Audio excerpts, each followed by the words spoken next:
Les doy nuevamente la bienvenida a este tiempo de estudio bíblico en el Evangelio de Marcos. En esta ocasión seguimos en el capítulo 10 de este Evangelio de Marcos, en el versículo 1, y es nuestra segunda sesión sobre este tema, que como ya recordarán es el Señor Jesucristo enseñando acerca del divorcio. Si no han escuchado, si no han visto la sesión previa, les recomiendo, les animo a que la escuchen, la vean, porque bueno, pues es la base, en cierto sentido, para lo que ahora vamos a decir a continuación. Vamos entonces, lo primero de todo, como hacemos habitualmente, a volver a leer el pasaje. Ya sé que lo leímos la sesión previa, pero es muy importante estar bien familiarizados con el texto bíblico, porque el texto es lo que realmente importa, y debemos de estar seguros de que lo que estamos viendo es la palabra de Dios y no otras cosas. Dice entonces Marcos capítulo 10, versículo 1, levantándose de allí, vino a la región de Judea y al otro lado del Jordán, y volvió el pueblo a juntarse a él, y de nuevo les enseñaba como solía. Y se acercaron los fariseos y le preguntaron para tentarle si era lícito al marido repudiar a su mujer. Él, respondiendo, les dijo: ¿qué os mandó Moisés? Ellos dijeron: Moisés permitió dar carta de divorcio y repudiarla. Y respondiendo Jesús les dijo: por la dureza de vuestro corazón os escribió este mandamiento. Pero al principio de la creación varón y hembra los hizo Dios. Por esto dejará el hombre a su padre y a su madre, y se unirá a su mujer, y los dos serán una sola carne. Así que no son ya más dos, sino uno. Por tanto, lo que Dios juntó, no lo separe el hombre. En casa volvieron los discípulos a preguntarle de lo mismo, y les dijo: cualquiera que repudia a su mujer y se casa con otra, comete adulterio contra ella. Y si la mujer repudia a su marido y se casa con otro, comete adulterio. Bueno, un pasaje realmente muy duro, acerca de lo que es el matrimonio, el divorcio, nuevo matrimonio. El Señor hablando con una claridad que a veces nos asusta. Bueno, en nuestra sesión anterior vimos aproximadamente hasta el versículo 10. El Señor ha estado exponiendo este concepto tan importante, tan fundamental, sobre el que nos estamos basando. El matrimonio es un pacto divino y es indisoluble. Permanece en tanto que los dos cónyuges viven. Y esto pues es lo que enseñaba, dice el Señor Jesucristo, lo que enseñaba el Antiguo Testamento, lo que enseñaba especialmente el libro de Génesis, donde encontramos el origen, la constitución del primer matrimonio de Adán y Eva y las condiciones, el propósito, la forma en la que Dios lo hizo. Y ya digo, un pacto indisoluble. Ahora, si hemos entendido este concepto, pues vamos a entender con claridad también lo que el Señor Jesucristo dice a continuación. En primer lugar, vemos que los discípulos le habían preguntado cuando llegaron a casa, no es porque no les hubiera quedado claro el asunto, más bien les había quedado demasiado claro, pero se resistían una vez más a aceptar aquella enseñanza del Señor Jesucristo. Así que le vuelven a preguntar, y ahora el Señor entra a tratar el asunto ya no solamente del divorcio, que como hemos dicho, para él pues el matrimonio era indisoluble. Lo que Dios juntó, no lo separe el hombre. Había hablado categóricamente. Ahora lo que va a decir, y esto es lo que nos va a ocupar esta sesión, lo que va a decir es algo muy serio. Él va a decir que cualquier nuevo matrimonio al que llegue una persona divorciada se constituye, dice el Señor, en un acto de adulterio. Es decir, es un adúltero, es una adúltera. Cualquiera que repudia a su mujer y se casa con otra, comete adulterio contra ella. Y si la mujer repudia a su marido y se casa con otro, comete adulterio. Es impactante estas palabras del Señor Jesucristo, sobre todo entendidas en el mundo moderno en el que nosotros vivimos actualmente, incluso dentro de las iglesias. No sé si usted ha escuchado muchas veces predicar este asunto en su iglesia, si usted asiste a una iglesia. Cualquiera que repudia a su marido y se casa con otro, comete adulterio. Lo mismo ya sea el hombre o la mujer. Es un adúltero. Ya digo, no sé si usted escucha mucho hablar de estas cosas, pero sin embargo está aquí, es la palabra de Dios. Así que el Señor entendía que el matrimonio de alguien divorciado que se volvía a casar, pues era un acto de adulterio. Eso independientemente de que la legislación civil lo permita, de que la religión lo permita. Aquí, en el contexto en el que el Señor estaba hablando, pues diríamos que es muy similar al que nosotros vivimos en nuestros días.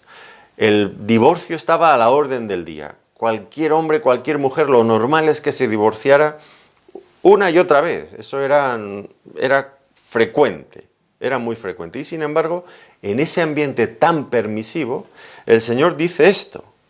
Es un acto de inmoralidad que contraviene la clara voluntad de Dios en cuanto al matrimonio y no dudó en calificarlo como adulterio. ¿Por qué razón?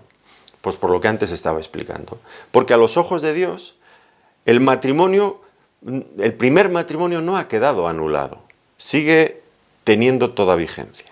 Así que el Señor dice, es adulterio, es algo grave, no es un pecado. Todos los pecados son graves, evidentemente, por el hecho de ser pecado, de atentar contra Dios. Pero entiendo que el adulterio es un pecado bastante serio, bastante serio. Y el Señor dijo que esto era un pecado de ese tipo.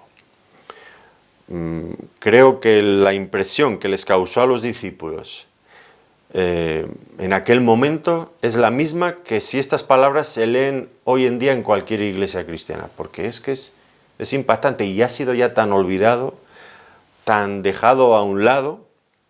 El caso está en que el Señor Jesucristo no solamente habló aquí, en esta ocasión, aquí en Marcos de esto. Es un tema que va repitiendo una y otra vez a lo largo de los evangelios. Y eso le da una seriedad importante. Y en todos los casos habla en el mismo tono, con la misma solemnidad. Fíjense, vamos ahora a Lucas, al capítulo 16, en otra ocasión. Ahora, en el capítulo 16 de Lucas, hace una referencia nuevamente a esto, que la amplía, por cierto, pero me gustaría que nos diéramos cuenta también del contexto, el contexto previo a esta afirmación que el Señor Jesucristo hizo aquí. Dice en Lucas, capítulo 16, versículo 17, pero más fácil es que pasen el cielo y la tierra que se frustre una tilde de la ley. Es decir, la palabra de Dios, lo que el Señor Jesucristo había estado enseñando acerca del matrimonio y también del divorcio, tal como era visto en el Antiguo Testamento, pues eso que forma parte de la voluntad de Dios, eso es inquebrantable, no va a pasar. Sabemos este versículo, los cielos y la tierra pasarán, pero mis palabras no pasarán.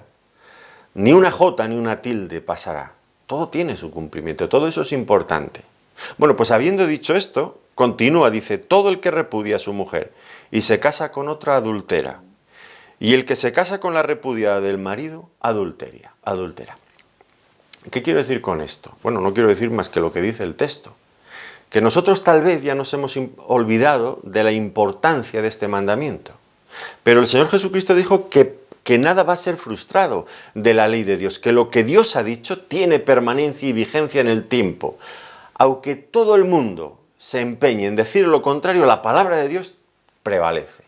Tiene la última palabra.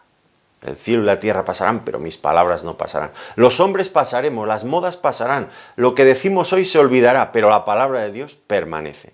¿Y qué es lo que permanece? Pues esta cuestión. Todo el que repudia a su mujer y se casa con otra adultera, y el que se casa con la repudiada del marido, adultera. Ahora, fíjense bien aquí, vuelve a utilizar la misma terminología fuerte del adulterio, llamar adúlteros a este tipo de personas. Es que es tan serio, me da hasta un poco de vergüenza repetir las palabras del Señor, pero es que son exactamente las que Él está usando. Pero aquí amplía lo que decía Marcos. ¿Por qué razón? Porque Él dice algo que ya ha dicho en Marcos, que si yo, por ejemplo, repudio a mi mujer, me divorcio de mi mujer, si yo me caso con otra mujer, cometo adulterio. Eso es lo que dice aquí. Pero dice también que mi mujer si se casa con otro hombre, mi mujer comete adulterio. Pero aún más, el que se casa con mi mujer también comete adulterio. Esto es ampliar sin duda mucho la cuestión. Y esto puede resultarnos asombroso, porque vamos a ver el pasaje. Dice, el que repudia a su mujer. En realidad la mujer es la víctima inocente, vamos a decir. El marido caprichosamente le ha repudiado. Por lo tanto, la mujer es inocente. Y ahora, si se casa con otro, que es probablemente lo que va a hacer, porque es una mujer sola, que necesita, en aquella época sobre todo, pues necesita el sustento, la ayuda, la protección de un marido, se va a volver a casar, siendo inocente porque ha sido repudiada contra su voluntad tal vez, no sabemos las circunstancias, se vuelve a casar y dice el Señor, es adúltera. Y el hombre que se casa con ella, que puede no saber nada del asunto, puede también adultera.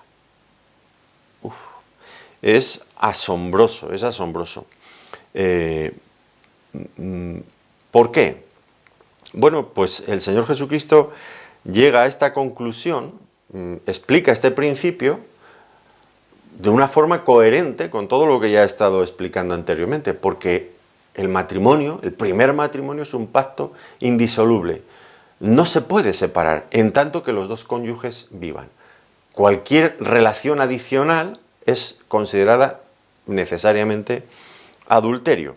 Pero aún más, aquí lo que estamos viendo es que no importan las condiciones en las que se ha llevado a cabo el divorcio.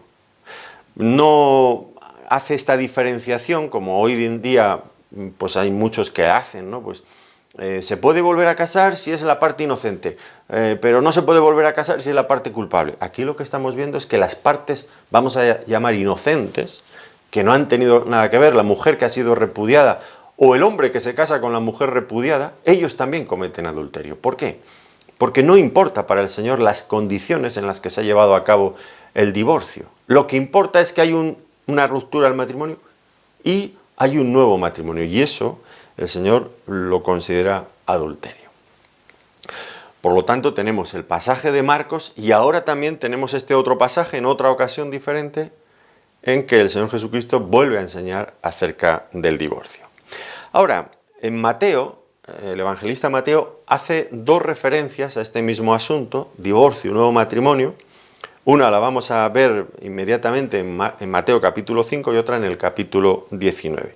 Y en ambas ocasiones hay una cláusula que se llama así de excepción. La cláusula es salvo por causa de fornicación. La incluye solamente Mateo. Y tenemos que ver cómo interpretamos esta causa justificada de divorcio, porque es lo que está realmente dando a entender. Una causa justificada de divorcio. Salvo, dice Mateo, lo vamos a ver inmediatamente, por causa de fornicación. Ahora, antes de que lo veamos, lo que debemos de apreciar son dos cosas fundamentales. Aquí, lo que el Señor Jesucristo en Mateo, en el 5 y en el 19, en los dos casos, no está dando ningún mandamiento, no está obligando a nada. No hay mandamientos, está hablando de una situación, no está mandando nada. La segunda cosa es que en tal caso es una excepción a un principio general. Y lo que tenemos que tener cuidado es de interpretar el principio general y ver la excepción, no ver el principio general a la luz de la excepción, que es lo que hacían los fariseos. Para ellos el divorcio era lo más importante, el matrimonio era casi insignificante. Nosotros no podemos prestar atención de una forma desmesurada, enfática, a la excepción para olvidarnos del principio general. El principio general debe de prevalecer. Y vamos a ver en qué sentido, qué significa realmente esta excepción.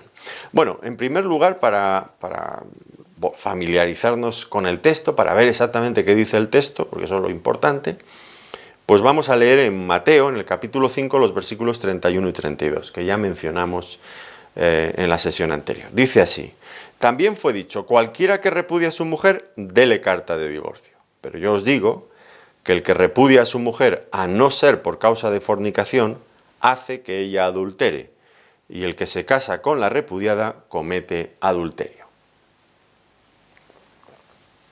Bueno, en el contexto del pasaje lo que estamos viendo es que Los judíos se sentían muy tranquilos, su conciencia estaba aliviada, se divorciaban tranquilamente y el único requisito con el que tenían que cumplir para estar tranquilos era darle a la mujer una carta de repudio.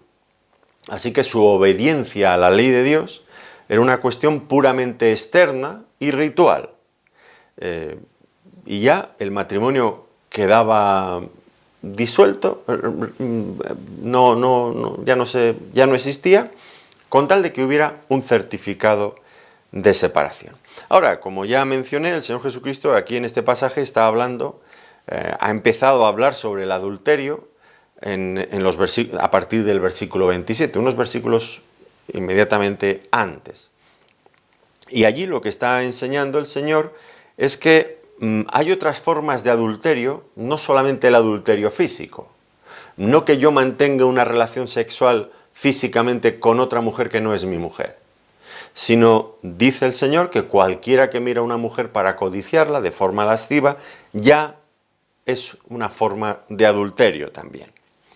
Y ahora lo que añade el Señor es que ellos, cuando practicaban tan alegremente eso de divorciarse y solamente tranquilos, satisfechos con darles una carta de divorcio, pues eso era una forma de adulterio. Estaban empujando a la mujer repudiada a adulterar. Y ellos mismos, cuando se casaban nuevamente con otra mujer, pues también estaban adulterando. Ahora, aquí el Señor expresa esta excepción. Dice, pero yo os digo que cualquiera que repudia a su mujer, a no ser por causa de fornicación, hace que ella adultere. ¿Qué quiere decir esta pequeña frase aquí en medio de esta afirmación? Bueno, quizás para entenderlo mejor podríamos leer el pasaje inicialmente, luego lo vamos a leer completo, pero inicialmente quitando ese paréntesis que queda ahí en medio. De esa forma, quizás lo vemos un poco más claro. Entonces, el texto quedaría así: el que repudia a su mujer hace que ella adultere, y el que se casa con la repudiada comete adulterio. ¿Por qué dice Jesús, el Señor, que una mujer inocente comete adulterio? Bueno, evidentemente no se convierte en adúltera porque ha sido repudiada, eso no es la cuestión. Lo que el Señor presupone es que la mujer que ha sido repudiada se va a volver a casar. Y entonces, ese matrimonio sería constituido como adulterio, porque el matrimonio inicial seguía siendo válido, aunque ya digo, las autoridades civiles y religiosas lo podrían amparar y dar por bueno. Pero delante de los ojos de Dios, el primer matrimonio sigue vigente, entonces si la mujer se une con otro marido es un acto de adulterio. Y el hombre, al repudiarla, estaba lanzando a la mujer a esa situación en la que ella, muy probablemente, casi con total seguridad, se casaría, y el marido tan alegremente le había dado carta de repudio, ya estaba satisfecho, pero no se daba cuenta, y es lo que el Señor Jesucristo le dice, que está obligándole, que le está llevando, la está enviando al adulterio. Esto es lo que está diciendo el pasaje. El que repudia a su mujer hace que ella adultere. Hace que ella adultere porque la mujer probablemente se va a volver a casar. Bueno, ahora vamos a leer el pasaje tal como está realmente en la Biblia, con el paréntesis ese que encontramos aquí. Pero yo os digo que el que repudia a su mujer, a no ser por causa de fornicación, hace que ella adultere. Bueno, ¿por qué? En este sentido, ¿qué quiere decir esta cláusula? Bueno, aquí habla del pecado de fornicación. ¿Cómo debemos de entender este pecado? Por causa de fornicación. Bueno, esto era una palabra, un término muy genérico, que puede incluir muchos pecados de tipo sexual. Pero lo más probable es que aquí, en este contexto, hablando de un matrimonio, pues el pecado de fornicación, ese pecado genérico, pues sería concretamente el pecado de adulterio. Una persona que ha sido infiel a su marido, a su mujer. Ahora, en ese caso, no comete adulterio. ¿Por qué no comete adulterio si la repudia? Porque el adulterio ya ha sido cometido antes de que se hubiera producido el divorcio. En ese caso, el marido no estaría empujando a la mujer al adulterio, porque ya sería una adúltera en ese caso. Fíjense, pero yo os digo que cualquiera que repudia a su mujer, a no ser por causa de fornicación, hace que ella adultere. Si no ha adulterado previamente, le va a obligar a adulterar. Pero si ya ha adulterado, si ya ha cometido ese pecado antes, no va a cambiar nada. Ya era una mujer adúltera. Esto es en realidad lo que el Señor Jesucristo está diciendo. Entiendo. Ahora, ¿qué pasa con el marido inocente? Vamos a pensar aquí. La mujer ha cometido adulterio previamente y el marido la ha repudiado, le ha dado una carta de divorcio. No es que el Señor le está mandando que lo haga. El Señor está recogiendo un hecho, como he dicho antes. ¿Qué pasa con el marido inocente? Que se ha visto traicionado en su confianza por la mujer que le ha sido infiel. ¿Qué pasa con el marido inocente? ¿Se puede volver a casar o no se puede volver a casar? Bueno, realmente el pasaje no habla de este tema. No está diciendo que se puede volver a casar o que no se puede volver a casar. No trata el asunto.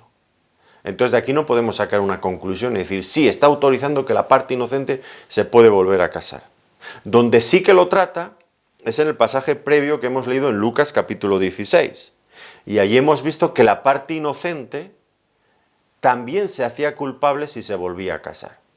La mujer repudiada o el que se casaba con la repudiada. Porque lo que hemos visto anteriormente es que el matrimonio seguía siendo válido y no importa las condiciones en las que se ha producido el divorcio. Eso no justifica en ningún momento que la persona se pueda volver a casar, dice el Señor Jesucristo, comete adulterio. Así que, bueno, muchos vienen a este pasaje en busca de un permiso de parte del Señor para divorciarse de sus cónyuges y poder emprender una nueva relación. Pero aquí no está tratando este asunto. En tal caso está diciendo todo lo contrario. Está enfatizando nuevamente la fuerza, la indisolubilidad del matrimonio, el matrimonio como un pacto sagrado, un pacto que no se puede romper. Y además, pues vemos que está condenando también el divorcio como una forma de pecado y las relaciones que surgen de ese divorcio. Aquí no hay justificación para que una persona se divorcie de otro porque el otro le ha sido infiel y eso le permite al casarse. Aquí lo que vemos, no contesta ese asunto, y lo que vemos es que nuevamente todo el énfasis está en la misma dirección. Revalidar el valor del matrimonio. El segundo pasaje lo encontramos en Mateo 19, ya digo, también en el mismo Evangelio, Mateo 19 y versículo 9. Podemos leer el versículo 9. Y yo os digo que cualquiera que repudia a su mujer, salvo por causa de fornicación, y se casa con otra, adultera. Y el que se casa con la repudiada, adultera. Bueno, en este pasaje es muy parecido, es prácticamente igual que el que acabamos de ver en el capítulo 5. Y lo que tendríamos que decir es lo mismo. Es lo mismo. Recordamos que el pasaje, este sí que es un pasaje paralelo al que estamos viendo ahora en Marcos capítulo 10 y surge por la pregunta de los judíos si era lícito repudiar a la mujer por cualquier causa. Y ya vimos que ellos estaban muy interesados más en el divorcio que en el matrimonio.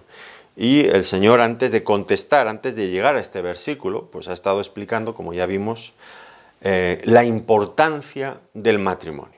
Ahora finalmente ya sí que les contesta.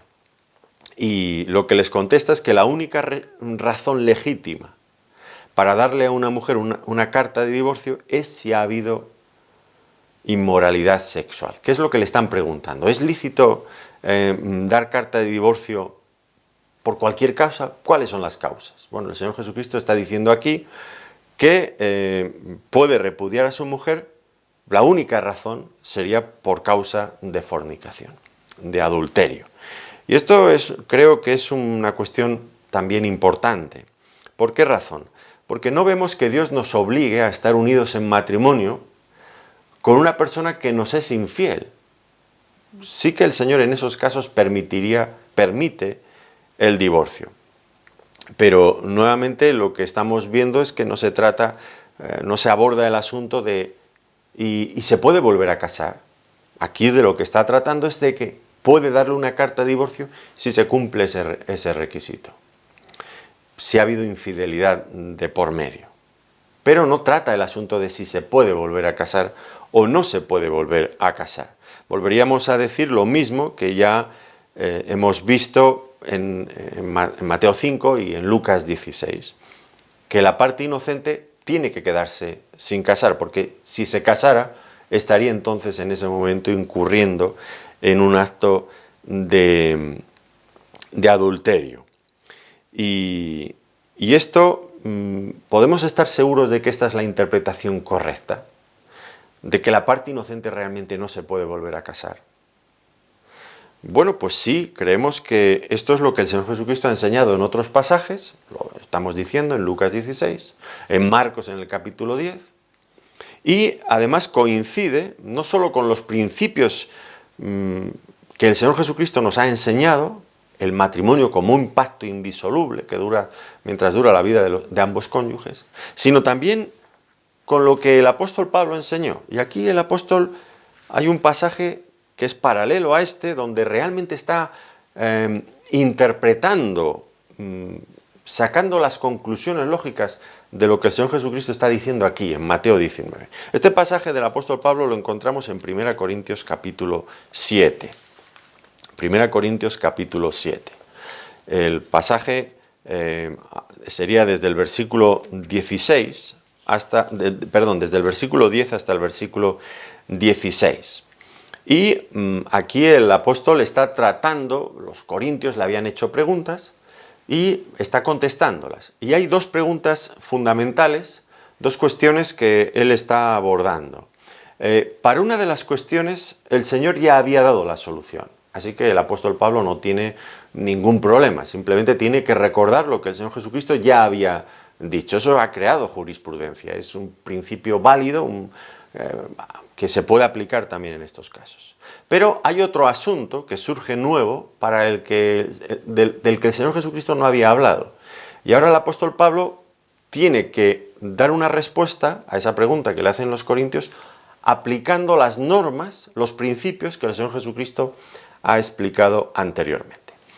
Es decir, de algunas cosas el Señor ya había hablado y el apóstol Pablo solamente tiene que repetirlo, y de otras cosas el Señor no había hablado, Pablo tiene que explicar, dar una respuesta en función de los principios que el Señor ha explicado. Por eso hay estas dos frases que a mí cuando empecé a leer la Biblia siempre me parecían un poco raras.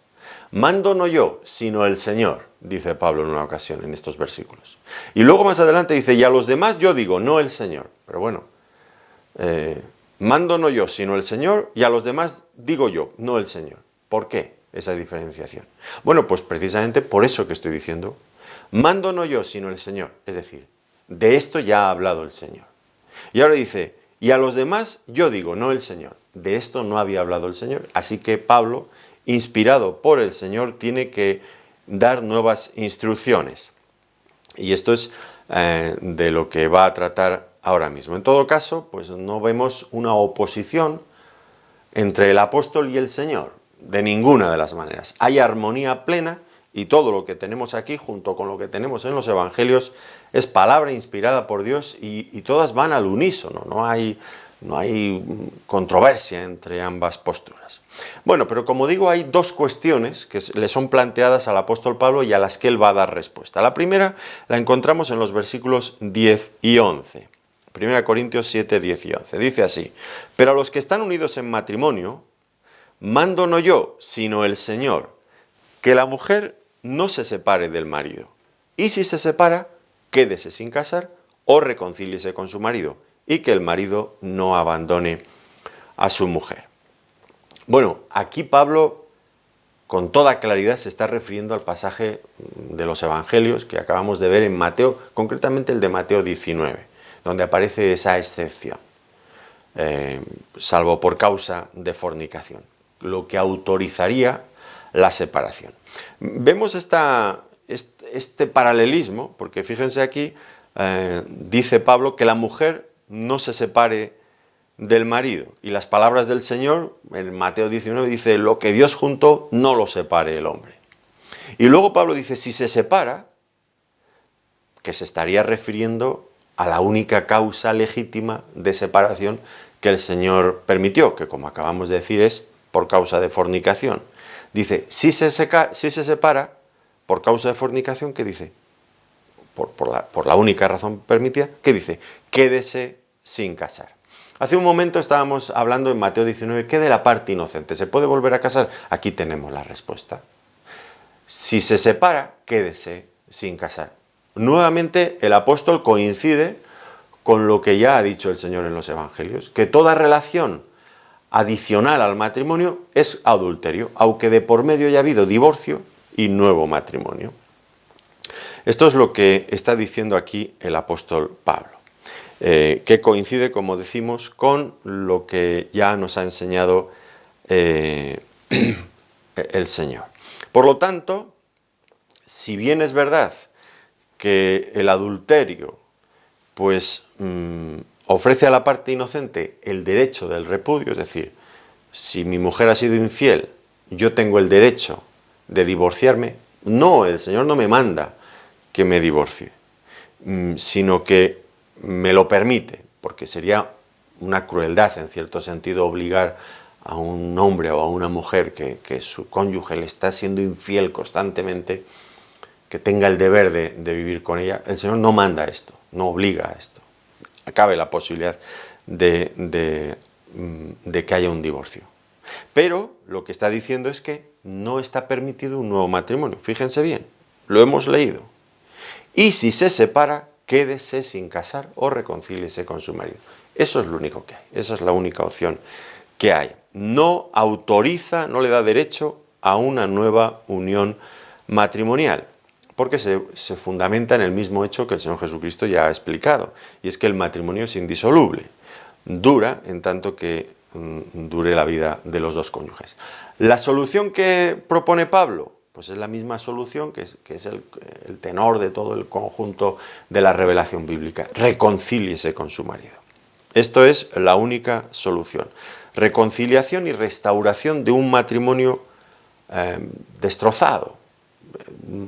Por la gracia de Dios es posible, pero la solución nunca es un nuevo matrimonio. Eso nunca es planteado en la palabra de Dios.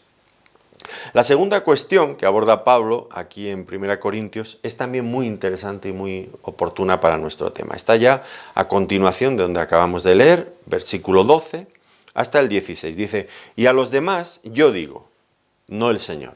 Esto es porque no hay revelación del Señor en cuanto a esto, y Él va a aplicar principios para una situación nueva. Ahora vamos a ver cuáles. Si algún hermano tiene mujer que no sea creyente y ella consiente en vivir con él, no la abandone. Y si una mujer tiene marido que no sea creyente y él consiente en vivir con ella, no lo abandone. Porque el marido incrédulo es santificado en la mujer y la mujer incrédula en el marido, pues de otra manera vuestros hijos serían inmundos, mientras que ahora son santos. Pero si el incrédulo se separa, sepárese, pues no está el hermano o la hermana sujeto a servidumbre en semejante caso, sino que a paz nos llamó Dios. Porque, ¿qué sabes tú, oh mujer, si quizás harás salvo a tu marido? ¿O qué sabes tú, oh marido, si quizás harás salva a tu mujer? Bueno, ¿cuál es la situación de fondo que nos encontramos aquí? Pues en la predicación de Pablo en sus viajes misioneros se estaban formando iglesias y personas que no habían escuchado nunca el Evangelio lo escuchan por primera vez y se convierten. Pero se convierte el marido, pero no se convierte la mujer. O se convierte la mujer, pero no se convierte el marido. Es lo que nosotros llamaríamos hoy día matrimonios mixtos, donde una parte es creyente y la otra incrédula. Entonces, ahora el hombre casado está casado con una mujer que no es creyente. Y ahora sus preguntas, aunque no aparecen en el texto de Corintios, nos las podemos imaginar, las podemos intuir en base a la contestación que Pablo da. ¿No corría la parte creyente el peligro de perder su fe al estar casado con un incrédulo? ¿Cómo es posible que el creyente pueda ser una sola carne con alguien que no comparte su fe? ¿Y los niños? ¿No recibirán una influencia negativa del cónyuge que no es creyente? Bueno, todas estas preguntas sin duda les estaban causando preocupación a los corintios y se las exponen al apóstol Pablo. Y vamos a ver que los principios que sigue el apóstol. En primer lugar, la parte cristiana nunca debe de tomar la iniciativa de la separación. Esto es lo que dice aquí. Si algún hermano tiene mujer que no sea creyente y ella consiente en vivir con él, no lo abandone. El creyente no toma nunca la iniciativa de la separación. Importante, importante. Si la parte inconversa consiente en vivir, pues no hay problema. Por otro lado, la unión conyugal sigue teniendo el mismo carácter sagrado. Fíjense bien, la unión conyugal entre un hombre creyente y una mujer inconversa, o al revés, sigue teniendo el mismo carácter sagrado. Oiga, pero es que eso fue un matrimonio que yo tuve antes de convertirme. ¿Ese matrimonio vale o no vale? Claro que vale. Tiene el mismo carácter sagrado. Aquí Pablo lo da por bueno, por válido, por totalmente correcto a los ojos de Dios. Esto es importantísimo tenerlo en cuenta por algo que luego tendremos que decir. Lo que está diciendo aquí es que el abismo entre la fe y la incredulidad, entre el creyente y el inconverso, no justifica en ningún modo la disolución o la separación del matrimonio. Y es importante recordar esto a aquellos que incluyen el matrimonio anterior a la conversión entre las cosas viejas. ¿Recuerdan ustedes aquel pasaje en 2 de Corintios que muchos citan en estos casos y yo no acabo de entender muy bien por qué? 2 de Corintios 5:17. De modo que si alguno está en Cristo, nueva criatura es. Las cosas viejas pasaron, he aquí todas son hechas nuevas. Bueno, pero ¿esto quiere decir que lo que yo he hecho antes en cuanto a mi matrimonio ya no tiene valor? Pues evidentemente, según el apóstol Pablo, sigue teniendo el mismo valor. Oiga, pero es que es mi mujer, no mi mujer del matrimonio viejo, de antes de que yo me convirtiera. Y dice Pablo, sigue teniendo el mismo valor. No te autoriza el hecho de haberte convertido a romper tu matrimonio. Todo lo contrario, todo lo contrario. A partir de tu conversión tienes que esforzarte más por tu matrimonio. Oiga, pero es que si mi mujer no es creyente, da lo mismo, no cambia nada la esencia del hecho matrimonial. Claro, claro, esto es una cuestión que a veces este versículo, ¿no? Todas las cosas viejas pasaron, he aquí son hechas nuevas. Bueno, pues creo que en lógica, pues todos entendemos que las decisiones, las malas decisiones que hemos tomado antes de nuestra conversión, no nos libramos de sus consecuencias una vez que nos convertimos. El pasaje no está tratando de ese asunto. Si yo he hecho cosas malas antes de mi conversión, pues luego voy a acarrear las consecuencias. Por ejemplo, este matrimonio aquí, entre un hombre creyente y un inconverso, pues evidentemente su vida va a ser muy diferente que si los dos fueran creyentes.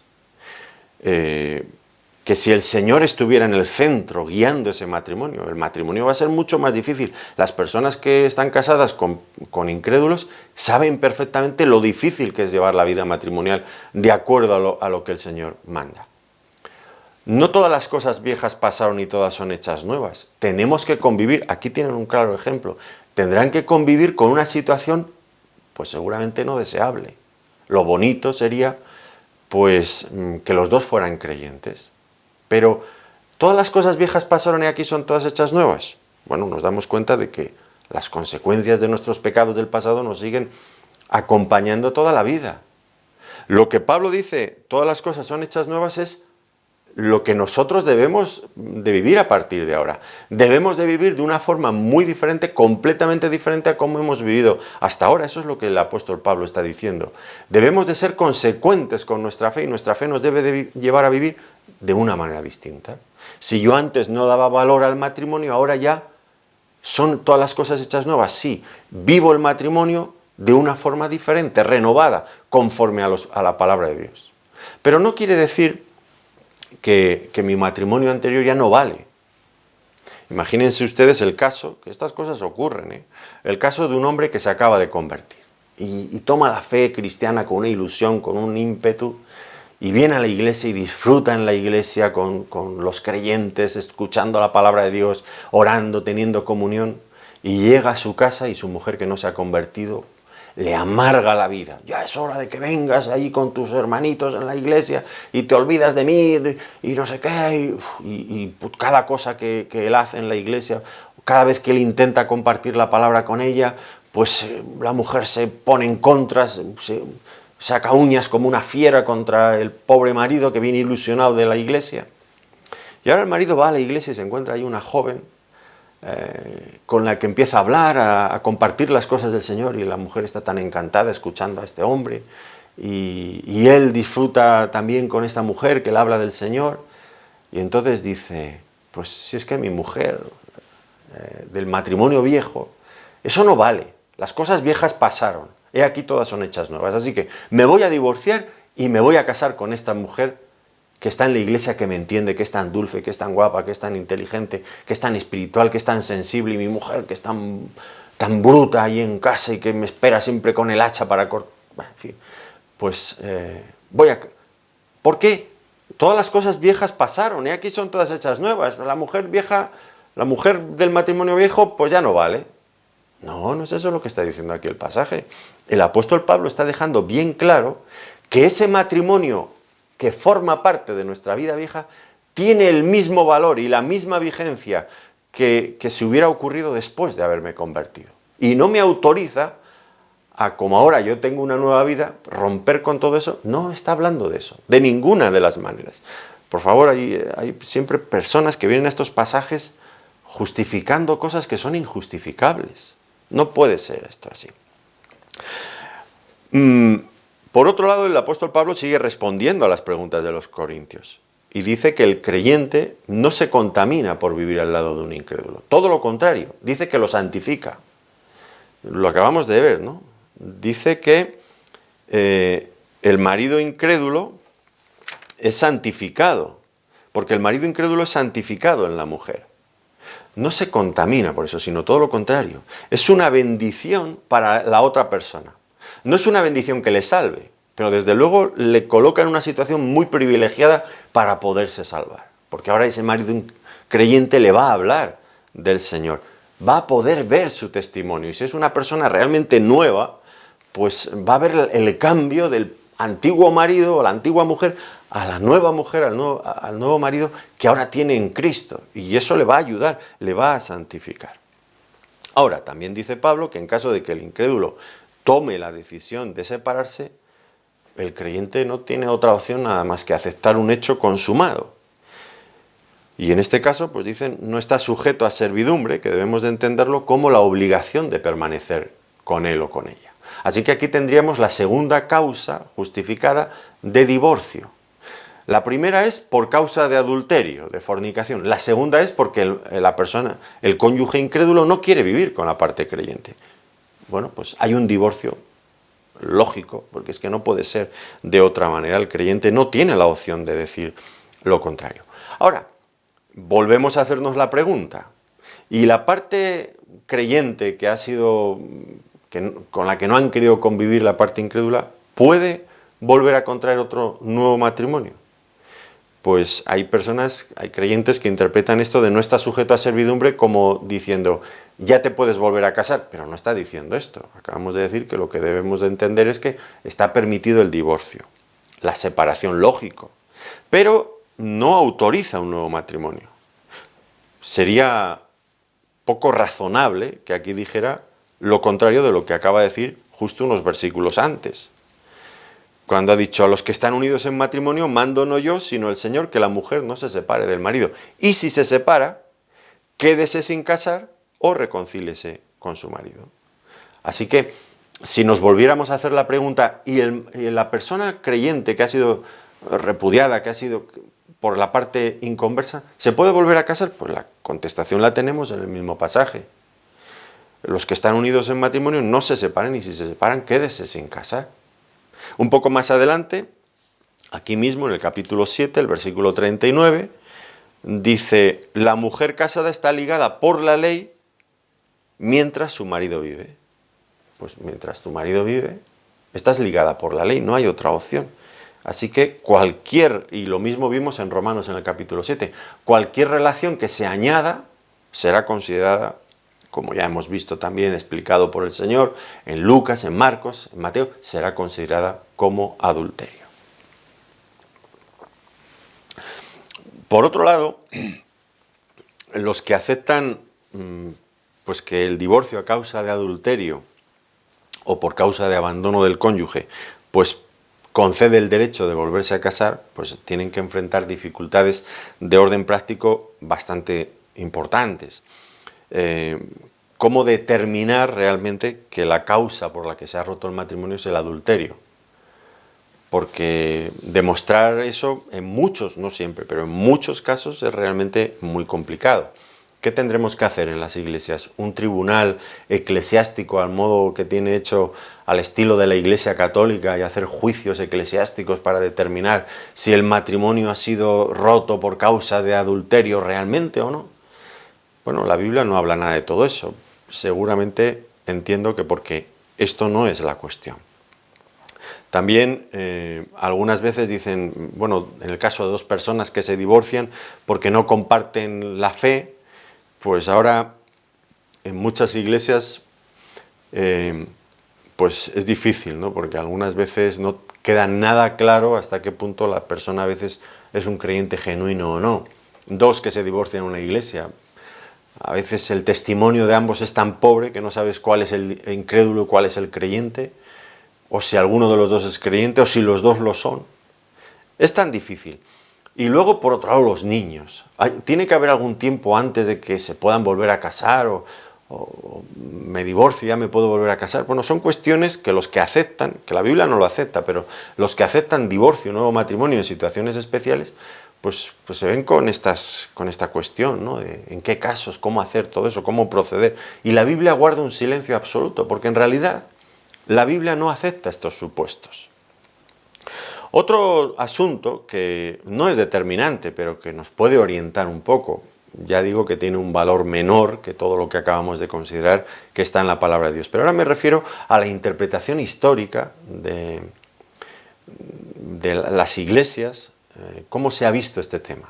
Y hay que decir que los padres de la iglesia, es decir, los primeros cristianos, aquellos que eran discípulos directos de los apóstoles o las generaciones sucesivas, pero todos aquellos primeros cristianos que dirigieron, que pastorearon iglesias en la antigüedad, pues durante 5 siglos, se dice rápido, 5 siglos, 500 años, negaron todo derecho a un nuevo matrimonio después del divorcio, insistiendo en que nada puede disolver el matrimonio salvo la muerte. Lo mismo que hemos leído, que hemos visto aquí en la Biblia.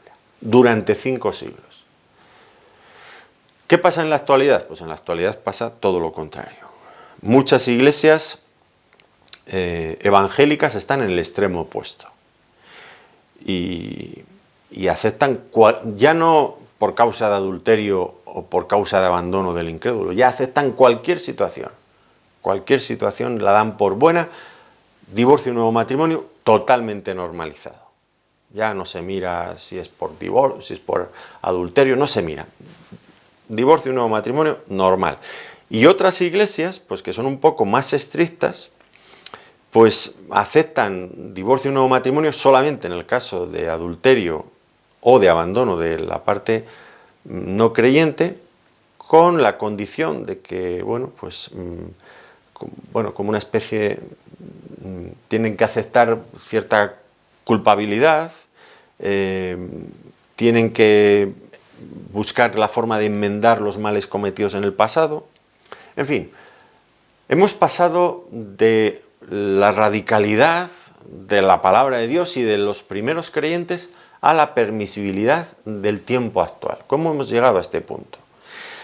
Aún me acuerdo un creyente que había en nuestra congregación y que me contaba, era un creyente de un pueblo que tenían ganado, y me acuerdo lo que le decía a su padre. Él, como niño, cuando era niño, pues iba a la cuadra donde estaban los terneros y le gustaba abrir un poquito la puerta para ver los terneros. Y el padre le reñía mucho. ¡Que no abras la puerta! Papá, si solamente es una rendija pequeña para ver para ver a los terneros. Y el padre le decía, mira, si tú abres una rendija, el ternero es curioso y va a venir a ver. Y en el momento que venga, pues va a dar con la cabeza y lo que es una pequeña rendija, tú te vas a asustar, él va a empujar y va a abrir un poquito más de hueco. Y va a pasar la cabeza. Y en el momento que pase la cabeza, pasa el cuerpo. Y en el momento que pasa el cuerpo, pasa el ternero y pasan los demás terneros. Y se van a salir todos de la cuadra. El peligro de abrir una pequeña rendija, abrir un pequeño hueco. Pues lo que ha ocurrido es que yo recuerdo, ya les contaba en la sesión anterior, cuando yo me convertí hace 30 y tantos años, pues la postura que en las iglesias tenían en España, por lo menos la que yo conocía, que eran en la mayoría, pues no se aceptaba el divorcio y nuevo matrimonio. Empezó entonces, en aquellos tiempos, a aceptarse algunas excepciones, por causa de adulterio, por causa de abandono. Y se aceptaba en esos casos el nuevo matrimonio. Se abrió una pequeña rendija y ahora mismo ya se acepta cualquier cosa. Hasta los pastores en muchos sitios están divorciados y vueltos a casar y son pastores. Grandes líderes nacionales del cristianismo evangélico en España, pues los ha habido, yo no sé si todavía lo están, que llevan 3 divorcios a sus espaldas y no pasa nada. ¿Cómo hemos llegado a ese punto? Bueno, porque se abrió un poco la puerta, se olvidó lo que la palabra de Dios decía, se empezó a ser permisivo, y en el momento en el que aceptemos que el matrimonio no es indisoluble, no es un pacto sagrado, pues lo aceptemos para una cosa, lo tendremos que aceptar para todas. Pero la palabra de Dios no cambia, los cielos y la tierra pasarán, pero mis palabras, dijo el Señor Jesucristo, no pasarán. Así que ahora mismo en las iglesias evangélicas lo que tenemos es una permisibilidad prácticamente total y absoluta. Absoluta. Es raro la iglesia que todavía mantenga algunas normas sobre esto. ¿Y qué decir de la Iglesia Católica? Pues ellos creen realmente en la que el matrimonio es indisoluble. Lo creen. Ahora, en la práctica es totalmente diferente. Ellos tienen un sinfín de motivos por los que se puede terminar un matrimonio y hacerlo nulo. Lo que ellos vienen a decir es que hacen un matrimonio nulo, lo que quieren decir es que el matrimonio nunca ha existido y por lo tanto no se puede romper. Es una triquiñuela de trileros, no es serio, no es serio. Hay tantas razones por las que se considera nulo un matrimonio en el catolicismo que es fácil que cualquier persona que quiera encuentre una razón a su medida. Fíjense, no haber tenido la suficiente edad para casarse, la bigamia, la impotencia, los votos religiosos solemnes, el rapto, la consanguinidad, afinidad, disparidad de cultos, parentesco legal o espiritual, insuficiencia de consentimiento, la intención de no cohabitar, la falta de estado consciente cuando se celebra el matrimonio, la ignorancia de que el matrimonio contraído es una sociedad permanente con la finalidad de procrear hijos, el error acerca de las cualidades sustanciales de la persona con la que se contrae el matrimonio, la simulación de consentimientos, el consentimiento condicional, la coacción, el miedo, la falta de la debida discreción, es decir, la falta de la madurez de juicio necesaria y suficiente para escoger, comprender, comprometerse y cumplir con las responsabilidades del estado matrimonial en caso de perturbación habitual o transitoria. Bueno, es que me casé por miedo, ya está, no existió el matrimonio. Es que no me di cuenta, pero el otro me engañó, no era creyente de verdad, no compartía mi fe. No, matrimonio nulo. Me obligaron, matrimonio nulo. Es que cualquiera se puede amparar. Eso sí, hay que ir a un tribunal eclesiástico, soltar el dinero y entonces ellos declaran nulo el matrimonio y te puedes volver a casar de blanco sin ningún tipo de problema. A mí me parece una hipocresía suprema en este sentido la Iglesia Católica. De verdad lo digo con dolor. Porque el principio es bueno, ellos creen que el matrimonio es indisoluble, pero en la práctica es una cuestión de pagar, de pasar por caja. Pagas y te anulan el matrimonio.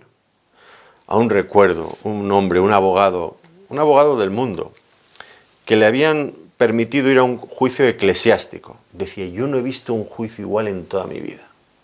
En toda mi vida. Aquella gente, aquello, no hace tantos años, aquello parecía un tribunal de la Inquisición. ¿Qué cosa más hipócrita, más falsa? Dice, mi amigo, que por eso estaba él allí en aquel juicio, mi amigo llevaba 20 y tantos años casados, tenían 5 hijos. Y el juez eclesiástico dijo que no había existido matrimonio. Tela marinera. Es que ¿quién entiende esto? ¿Quién entiende esto? Miren en nuestro país, un caso clarísimo. Nuestro rey, don Felipe VI, un día decide que se quiere casar con doña Leticia. Doña Leticia es una mujer divorciada. Entonces las cuestiones de la corona, todo esto se trata con la Iglesia Católica y se pide consentimiento y se barajan todas las opciones, se examina en detalle cada asunto. Una mujer casada, pero casada por la ley civil, o sea, un matrimonio en toda regla, casado en toda regla, por lo civil, no por la iglesia religiosa, no con un rito religioso, sino por lo civil. Y entonces el rey dice, que entonces era príncipe, me quiero casar con esta mujer, pero está divorciada. Lo examina la Iglesia Católica y dice, no hay ningún problema, porque esta mujer no ha estado casada nunca. Toma ya. Pero ¿cómo que no ha estado casada nunca? Si sabemos quién es su marido, si estuvo casada unos cuantos años, luego se divorció. No ha estado casada, no ha existido matrimonio. ¿Por qué? Porque no se casó por el rito de la Iglesia Católica, solamente se casó por lo civil. Por lo tanto, no está casada. Y si se casa con otro hombre, no comete adulterio, dicen ellos. Pero bueno, ¿y entonces yo qué? Yo que no estoy casado por la Iglesia Católica, que soy un adúltero, porque llevo 32 años con mi mujer, tenemos 5 hijos, casado por lo civil y casado también por la Iglesia Evangélica, pero como no me he casado por la Iglesia Católica, yo soy un adúltero para ellos.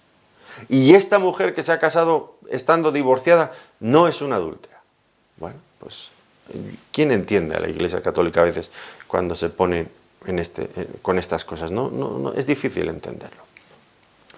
Bueno, en todo caso, somos conscientes de que algunas de las cosas que hemos expuesto en este pasaje, que son cosas que el Señor Jesucristo ha explicado, pueden resultar realmente devastadoras para algunas personas, que les puede añadir más dolor al dolor que ya tienen por su propio divorcio, por estos fracasos en la vida.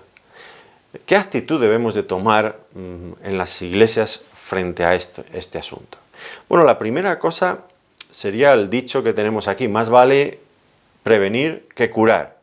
Las iglesias y los pastores debemos dar enseñanza bíblica profunda acerca de la importancia del matrimonio y explicar con claridad el carácter indisoluble del matrimonio. Aquí me aburro no me aburro, pero insisto una y otra vez a los jóvenes. Elige bien tu novio, tu novia, que el Señor te guíe de verdad, porque el día que te cases es para toda la vida. No hay otras opciones. Tienen que tener en cuenta esto. Y si hay problemas, la solución no es el divorcio.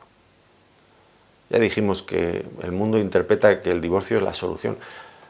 Los que se divorcian y se vuelven a casar, me parece recordar unas estadísticas de hace años en Estados Unidos, el 50% de esos nuevos matrimonios se vuelven a divorciar. Y de esos que se casan por tercera vez, el 75% se vuelven a divorciar. ¿Por qué? Porque el divorcio no es la solución. Si el problema muchas veces lo llevamos dentro. Y lo repercutimos, decimos que era mi mujer, que era muy mala, que no sé qué, me caso con otra y también me divorcio. Me caso con otra y también me divorcio. Y en todos los casos voy diciendo a la mujer es que esa mujer era malísima. Y la segunda también, y la tercera también. Y no habrá que plantearse que la propia persona tiene un problema. Y debería de haberlo solucionado antes de haber entrado en todo esto. Bueno, pues el divorcio no es una solución y hay que enseñárselo a los jóvenes también. Y que explicarles también que el matrimonio es difícil, es una planta delicada que hay que cuidar con ternura, con cariño para que dure. Y que ante las situaciones de dificultad, la solución no es salir corriendo, ni divorciarse, sino siempre es necesario el perdón. No hay matrimonio que subsista sin perdón y la reconciliación. Yo recuerdo algún matrimonio he visto que me han asustado. El hombre diciendo delante de ella, mi mujer nunca en la vida me ha pedido perdón por nada. Y la mujer era de armas tomar. ¿Cómo puede mantenerse un matrimonio? Bueno, pues porque el marido pida perdón siempre, aun de las cosas que no haga mal. Creo que ese era el caso realmente. Pero es que el perdón es necesario. Entonces, el matrimonio es indisoluble. Cuando llegan los problemas, que el matrimonio tiene problemas siempre, es difícil. La solución no es el divorcio, es buscar con sacrificio, con reconciliación, con perdón, la solución. Y esto lo tenemos que enseñar en las iglesias. Tenemos que especialmente llevar a cabo con las personas que vienen divorciadas un ministerio especialmente de reconciliación. Esto es la razón de ser de la Iglesia. Somos llamados a reconciliarnos con Dios. También somos llamados a reconciliarnos con las personas con nuestros cónyuges, si nos hemos divorciado, si estamos separados, pues esto es la meta. Y las cosas viejas pasaron, todas son hechas nuevas, sí, pero tenemos que mirar ahora con la nueva vida que tenemos en Cristo cómo podemos asumir cosas que quizás en el pasado no fuimos capaces de asumir. El ejemplo supremo lo tenemos en el Señor. Recuerdan el pasaje de Oseas que ya mencioné. Oseas se casa por indicaciones de Dios con una mujer adúltera, que le es infiel. Y dice Dios, para que entiendas cómo me siento yo. Pero después de que la mujer le ha sido infiel, dice Dios a Oseas, ves y búscala y háblale al corazón. Y esto es lo que el Señor Jesucristo hizo, lo que Dios hizo, perdón, en el Antiguo Testamento. En Jeremías capítulo 3, versículo 1, dicen, si alguno dejare a su mujer y yéndose esta de él se juntare a otro hombre, ¿volverá a ella más? ¿No será tal tierra del todo amancillada? Tú pues, le dice Dios a su pueblo, tú pues has fornicado con muchos amigos. Mas vuélvete a mí, dice Jehová. Está dispuesto a perdonarla, a restaurarla. Esto es lo que el Señor nos está enseñando. Algo tan grave incluso como la infidelidad conyugal debe de ser, los creyentes ahora en esta nueva vida, tenemos que tener la capacidad de perdonar y de restaurar eso. Como dice Pablo en 1 Corintios 7, el pasaje que hemos leído, reconcíliese con su marido o quédese sin casar. Pero la cuestión es la reconciliación.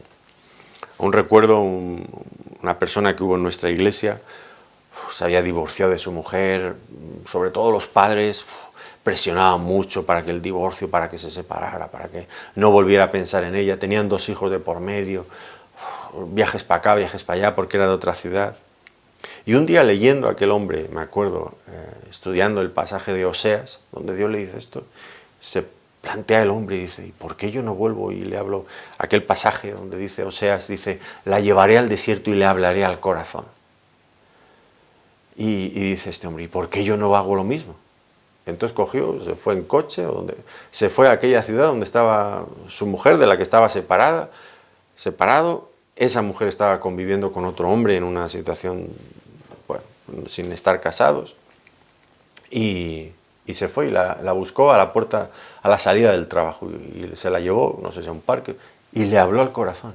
Y le propuso volver. Y le propuso olvidar todo eso y empezar de nuevo. Han pasado montones y montones de años y siguen manteniendo su matrimonio. Tuvieron varios hijos después. Difícil. Pero esto es realmente alguien que ha entendido la palabra. Aquí es donde el pasaje de Corintios, si alguno está en Cristo, nueva criatura es, las cosas viejas pasaron, he aquí todas son hechas nuevas. En este sentido tienen que ser nuevas. En el sentido de que ahora tenemos una nueva capacidad de perdón, de reconciliación, de ir más lejos de lo que antes éramos capaces. Así que, como iglesias, pues tenemos también que llevar a cabo un ministerio en este sentido entre las personas divorciadas. Aunque también hay que reconocer que hay casos realmente tan complejos que escapan de toda solución definitiva u óptima. Es imposible. Un hombre se ha divorciado de su mujer, se ha casado con otra, la mujer se ha casado con otro, ahora tienen niños por aquí con el nuevo matrimonio, tienen niños por allá. Es imposible decirles, pues ahora te tienes que separar, porque de alguna manera estaríamos dejando en la calle un montón de niños que bueno, tienen responsabilidades como padres. Bueno, es tan difícil, es tan difícil, que no tiene solución realmente. Es una cosa que está mal y que va a seguir estando mal. Es difícil. Ahora, la cuestión que nos planteamos dentro de las iglesias es si una persona que se ha divorciado y se ha vuelto a casar puede ser aceptada a la plena comunión en la iglesia cristiana. Esta es una cuestión realmente muy delicada. Hay casos que no tienen vuelta atrás, realmente son tan enrevesados, tan complicados, que decir lo contrario sería engañarnos a nosotros mismos. Pero pueden ser aceptadas a la plena comunión en la iglesia cristiana, pueden participar del pan y del vino. Qué difícil es este asunto. Según el Señor Jesucristo, Él dijo que el que repudia a su mujer y se casa con otra comete adulterio. El que se casa con la repudiada comete adulterio.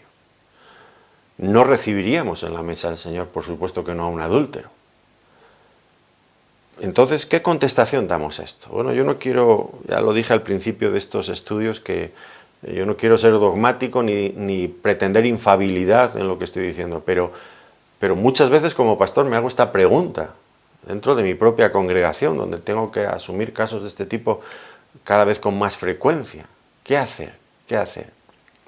Pues a las personas no les gusta cuando enseñamos la importancia del matrimonio. Ellos, muchas personas que vienen divorciadas no se ven tan grave, no ven que sea tan grave lo que hayan hecho, cuando el Señor dice, eso es adulterio, pero ellos no lo ven así, le restan toda la importancia. Claro, pues luego no se plantean estas cuestiones tampoco. ¿Por qué no voy a, por ejemplo, si se les dijera no puedes tomar de los símbolos, ¿por qué no voy a poder tomar de los símbolos? Bueno, pues es difícil, es un asunto muy difícil y que a mí me ha creado muchísimos dolores de cabeza porque, como digo, son asuntos que no tienen solución y hagas una cosa o hagas otra, siempre es tan doloroso, siempre es tan difícil, porque nunca debemos de olvidar que la iglesia debe ser siempre una comunidad de perdón, donde podamos restaurar a otros. Y las personas que vienen en estas situaciones necesitan la ayuda de la iglesia, la necesitan mucho más de lo que ellos imaginan. Y quizás de una iglesia seria, que tomen el matrimonio en serio, no una iglesia que les permita que den por bueno lo que esté malo, lo que esté mal. Pero es difícil llevar a cabo esta cuestión de restauración porque muchas veces las personas así no quieren tampoco. Complicado llevar a cabo la restauración. Tampoco creemos, hay iglesias que cuando vienen divorciados a la iglesia, pues directamente casi les dicen dónde está la puerta de salida. Pero no es esto, es que no es esto. La iglesia tiene que preocuparse también por estas personas, que cada vez van a ser más. Y creo yo que como pastores tenemos grandes retos por delante y grandes dificultades para asumir correctamente todo esto.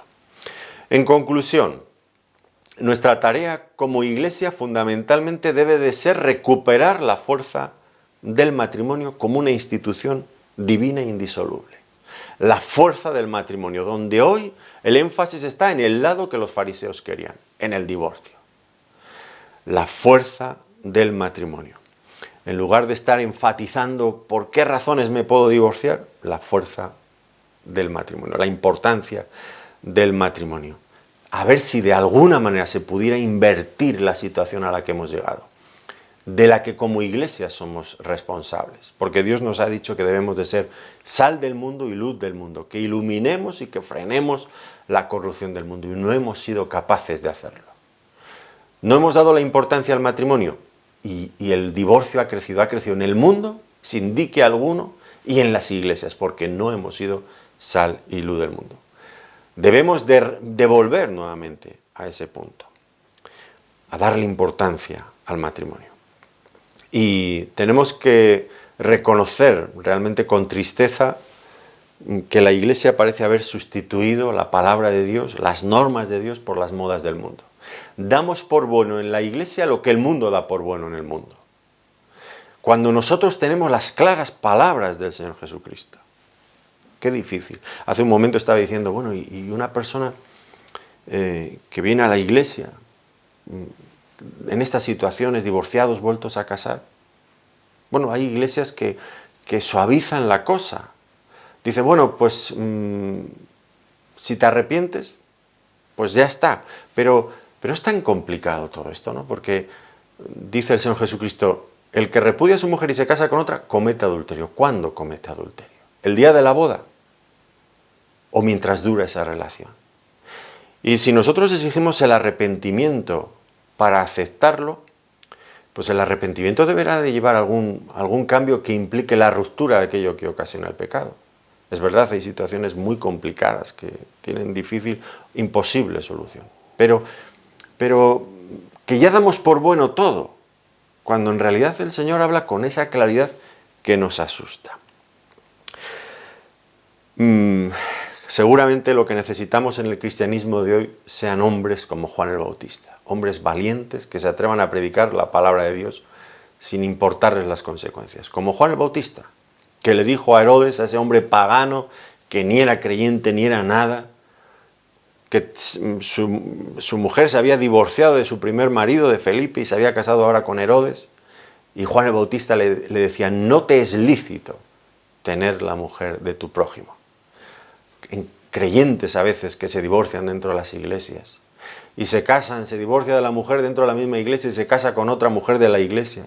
Habría que decirles, no te es lícito tener la mujer de tu hermano, porque el primer matrimonio todavía sigue vigente a los ojos de Dios. ¿Qué nos pasaría si nosotros en este momento predicáramos lo que el Señor Jesucristo predicó con tanta claridad? Si predicáramos como Juan el Bautista predicó, ¿qué pasaría? Pues en la iglesia automáticamente no faltaría quien viniera a decirnos, ay, es que este tono que utilizas eres demasiado radical, demasiado tajante, tendrías que abrir un poco tu mente, flexibilizar tu mensaje, te vas a quedar solo. Seguramente nos acusarían de ser demasiado estrictos y hasta legalistas. Por favor, ¿cómo no? Bueno, pues quizás nos tratarían así por predicar como Juan el Bautista. No te es lícito tener la mujer de tu prójimo. Pero no nos olvidemos, Juan el Bautista fue aprobado por Dios. De entre los que nacen de mujer, ningún profeta como Juan el Bautista. Aprobado por Dios. Y nosotros, con toda nuestra flexibilidad y con toda nuestra permisibilidad y tan liberales como a veces nos hemos vuelto, ¿seremos aprobados por Dios cuando ya damos por bueno lo que Él da por malo? Bueno, es un tema realmente complicado en el orden práctico, complicado de predicar, porque es todo lo contrario de lo que el mundo dice, lo que el Señor Jesucristo dice. Pero sigue siendo palabra de Dios. El cielo y la tierra pasará, pero las palabras de Dios no van a pasar. Hoy creemos todo lo contrario que durante 1900 años se ha creído, porque hemos perdido el norte en muchos casos. Ya no tenemos una guía segura en la palabra de Dios, sino que estamos mirando lo que el mundo hace y lo imitamos. Tenemos que asumir nuestra responsabilidad como iglesias, como pastores, como predicadores, y volver, creo, a la palabra de Dios. Nos llamen lo que nos llamen, nos digan lo que nos digan, pero la palabra de Dios debe de tener vigencia. Bueno, terminamos aquí esta segunda sesión sobre este tema y nuestra última sesión ya sobre él. Difícil, muy difícil. Que el Señor de verdad nos ayude a saber enfrentar esta grave situación en la que nos encontramos en las iglesias, con matrimonios que sufren, con matrimonios que se divorcian. En fin, que el Señor nos ayude mucho. Gracias por su atención una vez más. Que el Señor les bendiga ricamente.